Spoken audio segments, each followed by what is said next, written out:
Welcome to our channel Laksharudra nest. என்னுடைய சேனலை subscribe பண்ணி சப்போர்ட் பண்ற அனைத்து அன்பார்ந்த உள்ளங்களுக்கும் என்னுடைய மனமார்ந்த நன்றிகள். இந்த வீடியோல என்ன பார்க்க போறோம் அப்படின்னா, தை பிறந்தால் வழி பிறக்கும் என்பார்கள். அந்த வழியை காட்ட போகும் ஒளிதான் தைப்பூசம். முருகப்பெருமான் ஞானவேல் பெற்று தீய சக்திகளை அழித்து உலகிற்கு அமைதியை தேடி தந்த இந்த உன்னத நாளில் நாம் எப்படி விரதம் இருக்க வேண்டும்? நம்மில் பலருக்கும் ஆர்வம் இருக்கும், ஆனால் சில தயக்கங்களும் இருக்கும்.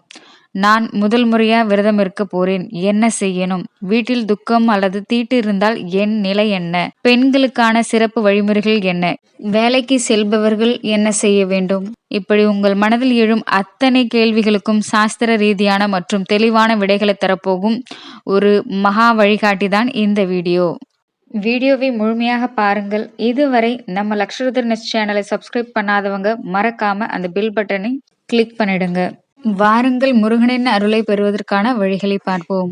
முருகப்பெருமானின் பேரருள் உங்கள் இல்லத்திலும் உள்ளத்திலும் நிறையட்டும். தைப்பூசம் என்பது வெறும் திருவிழா அல்ல, அது நம் ஆன்மாவை சுத்திகரிக்கும் ஒரு உன்னத நாள். அன்னை பார்வதி தன் மைந்தன் முருகனுக்கு ஞானவேல் வழங்கி அறியாமை என்னும் அசுரனை அழித்த நாள்.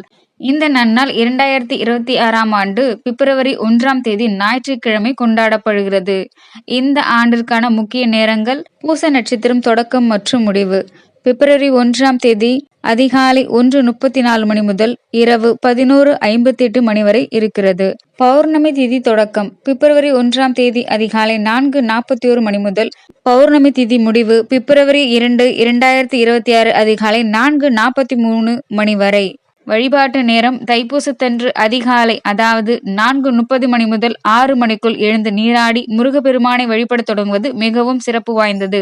அன்றைய தினம் முழுவதுமே வழிபாட்டிற்கு உகந்த நேரமாகும். நாம் அன்று விரதத்தை தொடங்குவதற்கு முன் உடலையும் மனதையும் தயார் செய்வது மிக முக்கியம். தைப்பூசத்திற்கு முந்தைய நாளையே அசைவ உணவுகளை தவிர்த்து எளிமையான சைவ உணவை உட்கொள்ளுங்கள். விரத நாளன்று பிரம்ம முகூர்த்தத்தில் நீராடுவது கோடி புண்ணியம் தரும். குளிக்கும் நீரில் சிறிதளவு மஞ்சள் சேர்த்துக் கொள்வது உங்களை ஒரு பாதுகாப்பு வளையத்திற்குள் கொண்டு வரும். அன்று முழுவதும் மஞ்சள் அல்லது காவி நிற ஆடை அணியுங்கள். இது உங்கள் உடலில் நேர்மறை அதிர்வுகளை உருவாக்கும். வீட்டு வாசலில் மாக்கோலமிட்டு முருகப்பெருமானுக்கு பிடித்த தினைமாவு மற்றும் தேன் நெய்வேத்தியம் படைத்து வணங்குங்கள். அன்று செய்யக்கூடாதவை: பக்தி என்பது நாம் செய்வதில் மட்டுமில்லை, எதை தவிர்க்கிறோம் என்பதிலும் இருக்கிறது. விரத நாளன்று வெங்காயம், பூண்டு மற்றும் மசாலா நிறைந்த உணவுகளை அறவே தவிர்க்க வேண்டும். முக்கியமாக அன்று புறம் பேசுதல், பொய் சொல்லுதல், கோபப்படுதல் போன்றவை உங்கள் விரத பலனை நீக்கிவிடும். பகலில் தூங்குவதை தவிர்க்க வேண்டும். அதற்கு பதிலாக புராண கதைகள் படிக்கலாம். மது, புகை போன்ற தீய பழக்கங்கள் இருப்பவர்கள் அன்று அவற்றை அறவே கைவிட வேண்டும். இது வெறும் கட்டுப்பாடு அல்ல, உங்கள் மனதை உறுதிப்படுத்தும் ஒரு பயிற்சி. ஆண் பெண் தனிப்பட்ட வழிமுறைகள்: ஆண்கள் விரத காலத்தில் பிரம்மச்சாரத்தை கடைபிடிப்பது அவசியம்.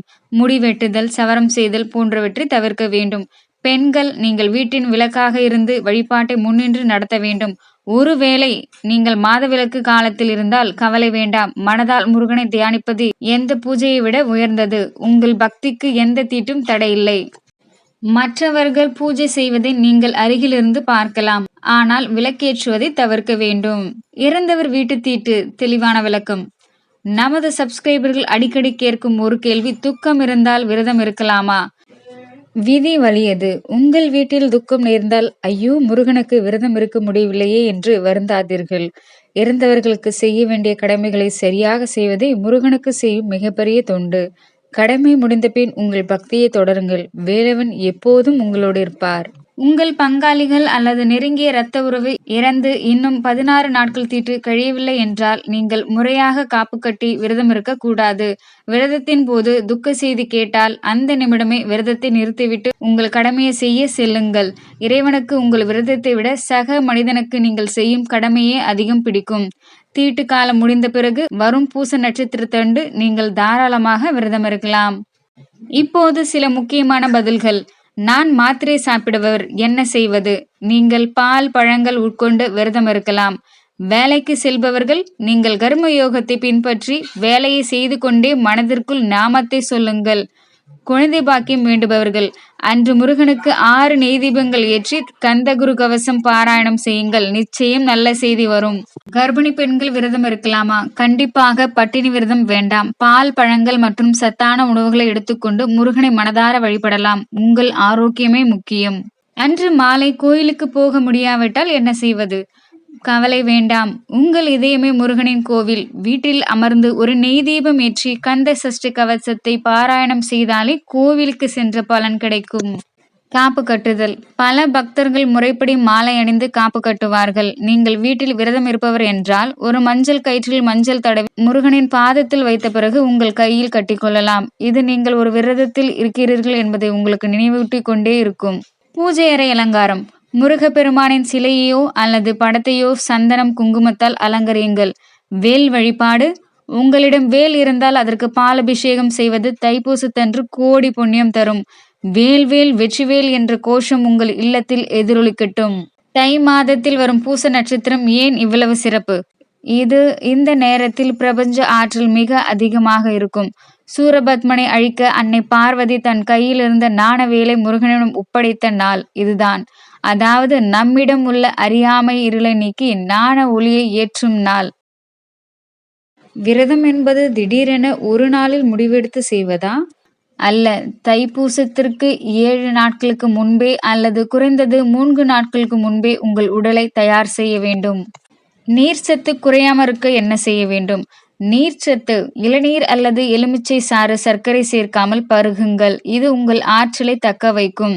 மௌன விரதம் இருக்கலாமா?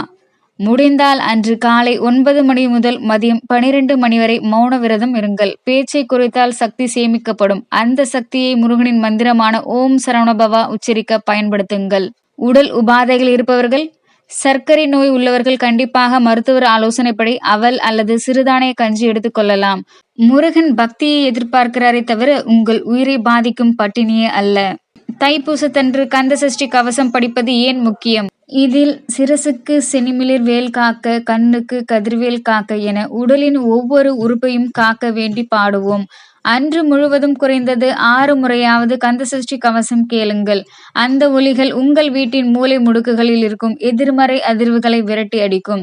முருகனின் வேல் உங்கள் குடும்பத்தை சுற்றி ஒரு பாதுகாப்பு வளையத்தை உருவாக்கும் உணர்வை நீங்கள் பெறுவீர்கள்.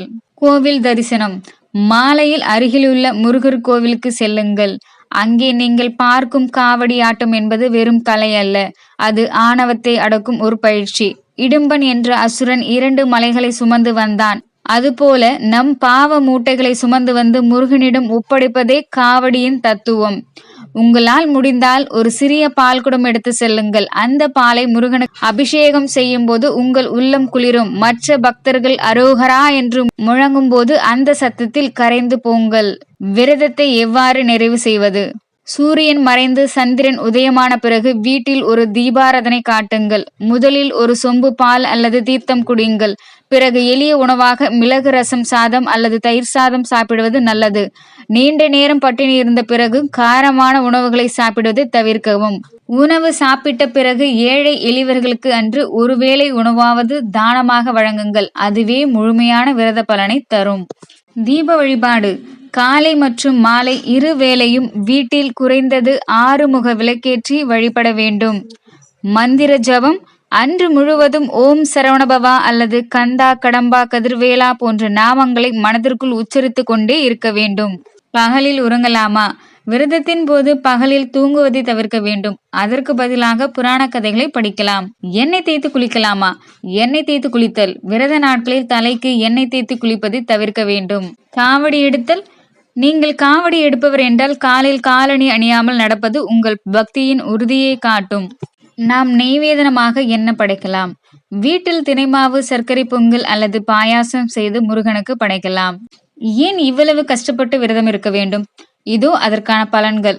செவ்வாய் தோஷம் நீங்கும். திருமண தடை உள்ளவர்களுக்கு தடை நீங்கி நல்ல வரன் அமையும். பிணி தீரும். தீராத நோய்கள் மற்றும் மன அழுத்தம் இருப்பவர்களுக்கு முருகனின் அருள் மருந்தாக அமையும். உங்கள் முன்னேற்றத்தை தடுக்கும் எதிரிகள் மற்றும் பொறாமை குணங்கள் விலகும். மாணவர்களுக்கு ஞாபக சக்தி அதிகரிக்கும். கல்வியில் சிறந்து விளங்குவார்கள். இறுதியாக ஒரு தகவல். தைப்பூசத்தன்று மாலை வேளையில் திருக்கார்த்திகை தீபம் ஏற்றுவது போல உங்கள் வாசலில் 6 நெய் தீபங்கள் ஏற்றி சரவணபவா மந்திரம் சொன்னால் வீட்டில் உள்ள பணக்கஷ்டம் நீங்கி செல்வம் பெருகும் என்பது ஐதீகம். இதை மறக்காமல் செய்யுங்கள்.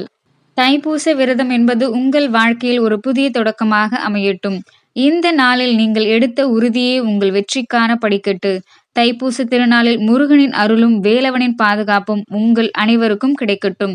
இந்த வீடியோ உங்களுக்கு பயனுள்ளதாக இருந்தால் உங்கள் நண்பர்களுக்கும் பகிருங்கள். உங்களுக்கு வேற ஏதாவது சந்தேகம் இருந்தா கமெண்ட்ல சொல்லுங்க. இந்த வீடியோ பிடிச்சிருந்தா லைக் பண்ணுங்க, ஷேர் பண்ணுங்க, மறக்காம நம்ம சேனலுக்கு சப்ஸ்கிரைப் பண்ணுங்க. வெற்றிவேல் முருகனுக்கு அரோகரா. அனைவருக்கும் நல்லதே நடக்கட்டும். தேங்க்ஸ் ஃபார் வாட்சிங்.